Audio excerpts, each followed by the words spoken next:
How can you find Ubisoft Connect activation code on your Steam account from your PC or from your mobile phone? If you're using it on your application in your phone, then you can do it the same procedure as I'm doing it right now. I will open my browser here or click the application that is Steam Games here. On the upper top section, you have to go on the library, that is second, and then click on library home. Here you will see any game and you have to click on that. Then go to the game setting, click on the manage, scroll down and click on manage again. And here you will see second option, that is browse local files, hide this game, or do anything to it.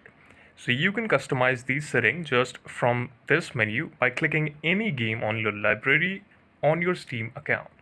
This is the video. Thank you so much for watching it, and please subscribe our channel for watching more videos and updates like this.